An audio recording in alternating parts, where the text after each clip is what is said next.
pior coisa que pode acontecer com um pastor é ele perder a visão. Diz assim: suscitou, levantou também entre si uma discussão.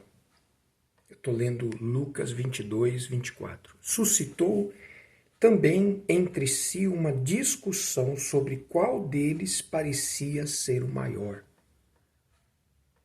Olha que interessante, os discípulos, por causa da sua natureza humana, começaram a brigar entre si para saber qual deles era o maior discípulo. É o ego inflamado. Uma desgraça, né? Competição na obra. Mas Jesus lhes disse: os reis dos povos dominam sobre eles, e os que exercem autoridade são chamados benfeitores. Mas vós não sois assim. Pelo contrário, o maior entre vós seja como o menor, e aquele que dirige seja como o que serve. Pois qual é o maior, quem está à mesa ou quem serve? Porventura não é o que está à mesa? Pois no meio de vós eu sou como quem serve. Quer dizer, Jesus ele deu o exemplo. Sabe, na obra, pessoal, infelizmente, desgraçadamente, nós não vigiamos nessa questão aqui. Infelizmente, na obra tem muito disso daqui. Tem muita competição. Tem muito ego inflamado. Na obra tem muito um querer ser melhor do que o outro. Se todos nós colocássemos de uma vez por todas na nossa mente que o que fazemos é para o Senhor Jesus, é como uma oferta para o Senhor Jesus, e todos nós o fizéssemos com amor, com dedicação, com temor, com zelo, se o fizéssemos com inteireza de coração, com excelência, com alegria, independente da hierarquia, se eu sou obreiro, se eu sou pastor auxiliar, titular, regional, estadual, bispo, se fôssemos como o Senhor Jesus pediu para sermos, o maior, aquele que tem mais título, ser tão servo, ser o maior servo para servir os outros. Se fôssemos assim, a igreja arrebentava. Jesus chegou a lavar os pés dos discípulos, pegando eles de surpresa. Vou lavar seus pés. E Pedro ficou constrangido. Senhor, o Senhor vai lavar meus pés? Está errado isso. O Senhor não vai, eu não vou. Pelo amor de Deus, eu tenho respeito, eu tenho consideração. Pedro, você não está entendendo o que eu estou fazendo. Eu estou dando um exemplo. Se eu, vosso mestre, se eu, vosso Senhor, lavei os seus pés, vocês deveriam lavar o pé um do outro. Porque eu, por exemplo, se eu sou regional, então eu cuido da igreja principal e de mais algumas igrejas na minha região. Qual o problema de eu trabalhar na reunião do meu segundo, do meu auxiliar? Eu estou lá no escritório, já fiz o que tinha que fazer, está tudo em ordem. O meu auxiliar está fazendo a reunião lá com 30 pessoas, 3 horas da tarde, domingo. Eu vou lá orar pelo povo, eu vou lá ser um obreiro, atender a reunião, ficar com a... O que o senhor está fazendo aqui? Eu sou servo, eu estou aqui para te ajudar. A gente vai dar um envelope, está aqui o envelope, a senhora quer? A senhora quer? Qual o problema? Será que você está me entendendo o que eu estou falando? A minha primeira experiência, eu vou ser um pouco rápido, a minha primeira experiência, eu tive um pouco... A minha experiência foi diferente, porque eu não fui pastor no Brasil. Eu fui pastor na África. E na África era diferente. Por quê? Porque a igreja estava expandindo. Quando eu cheguei em 95 na África, na época do Bispo Crivella, a igreja estava abrindo igrejas e não tinha pastor. Então, mesmo eu sendo auxiliar, solteiro, eles me enviaram para uma cidade chamada Potchefstroom para abrir a igreja lá sem ninguém. Não tinha ninguém para me supervisionar. Era eu e Deus. Não tinha obreiro. Tinha um salãozinho que cabia umas 200 pessoas, as cadeiras, minha Bíblia, um colchão, não tinha nem fogão. O que aconteceu? Tá bom, vamos lá, eu tô ganhando alma. Tinha lá domingo 50, 60 pessoas, estava crescendo. Enfim, depois de alguns meses, abriu uma igreja perto, mas perto que eu digo é 100 quilômetros, outra cidade, Klerksdorp. Um pastor Portugal, um pastor português foi para lá, também solteiro, chamado Daniel. E ele pegou o costume de me ligar todo santo dia no final do dia, 8, 9 horas da noite, para conversar comigo. Só que eu percebi que ele começou a querer saber da minha igreja. Quantas pessoas deu hoje aí? E as crianças, foi quanto? Final do mês, a meta dele era me ultrapassar.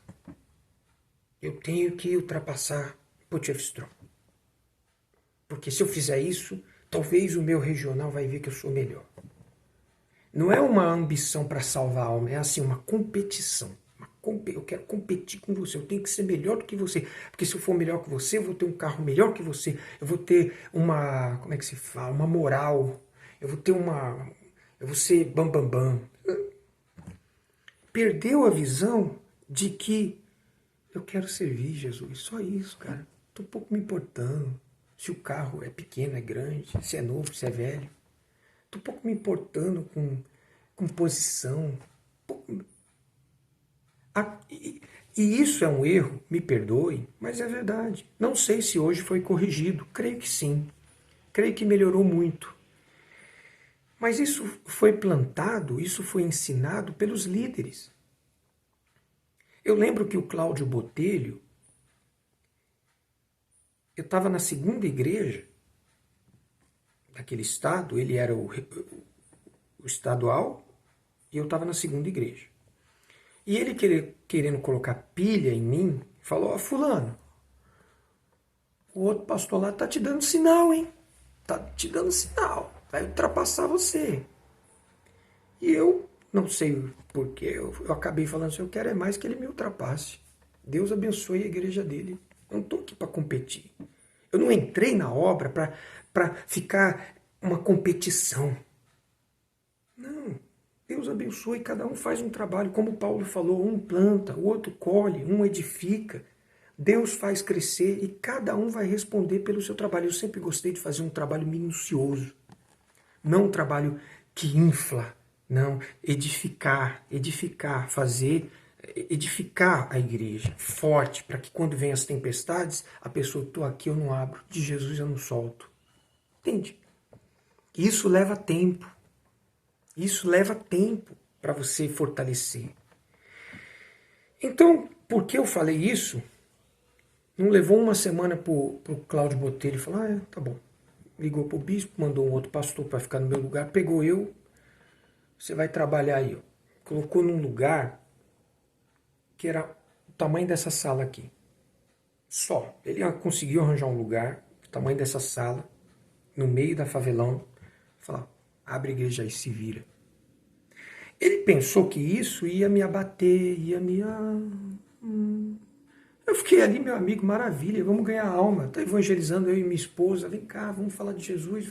Ó, Deus pode curar e tal. Quando ele viu que não me abateu, né? E os outros pastores ficavam com dó de mim: pô, meu, você tá lá, né, cara, e tal. Meu, alma é alma. Você acha que a alma que está lá na favela, que é a igreja pequenininha caindo aos pedaços, não é nem igreja, é um núcleo. Você acha que aquela pessoa que está num núcleo, sem infraestrutura, assim, não tem nada, nem banheiro tinha. Não tinha nem água corrente, você tinha que levar... Você acha que essa alma vale menos do que uma que está num lugar bonito, numa igreja grande? Não, é o mesmo valor. É o mesmo valor. Essa caneta aqui e essa daqui fazem a mesma coisa. Uma é mais bonita que a outra, mas os dois escrevem. Então ele me mandou queimado para o Bispo Crivella. O Bispo Crivella, sabiamente, deu uma filtrada. O que está acontecendo? Que eu saiba, não está acontecendo nada. Eu estou para servir aqui. Fiquei lá uns 6 meses. Ele me mandou para uma igreja, para Cape Town, Mitchell's Plain. Graças a Deus o Espírito Santo arrebentou lá. A igreja cresceu, desenvolveu, fortaleceu. Dali eu fui ser regional aonde? Aonde que eu fui ser regional? Bloemfontein, naquela mesma região onde o bispo Cláudio Botelho era o estadual, eu fui ser o estadual lá. Eu fui no mesmo lugar que ele. Quem que tá lá em Bloemfontein? O Márcio? Deus honra quando a gente foca nas almas. Quando a gente fala assim, e eu sempre fui um cara, vai acabando o vídeo, que tá muito longo. Eu sempre fui um cara que gostei de atender os pastores. Pastor, como é que tá a igreja lá? É assim, e a infraestrutura? E isso, e aquilo. Eu vou lá, hein? Posso ir lá? Eu quero ir lá conhecer. Vou fazer uma oração pelo povo. Pastor, vamos lá. Fui lá, tá? Pastor, a igreja não estava cheia. Não tem problema. Não tem problema. Não é questão de igreja cheia. Como é que tá aqui? Tá precisando de uma pintura, hein? Vamos chamar os obreiros, vamos marcar aí uma vigília, só os obreiros homem, e a gente dá uma pintada nessa igreja? Vamos. E eu ia lá com a roupa, o macacão, pintava. Eles viam que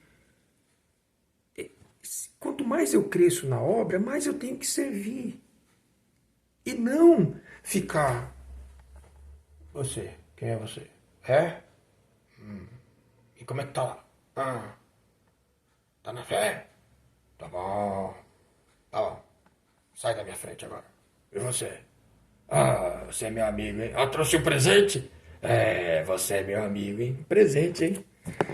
Rapaz, toma vergonha. Você receber presente de pastor. Que isso, gente? Isso é uma vergonha. Você está se vendendo. Você é o quê?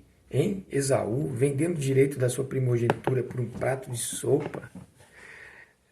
Tem gente que se vende por um presente. Trouxe aqui um relógio, hein? Se eu desse Cássio ia dar ruim, hein? Um Cássio, porcaria! Essa gravata aqui, mais cara que o terno. Desgrilo. Eu ia botar fogo. Pra que isso, cara?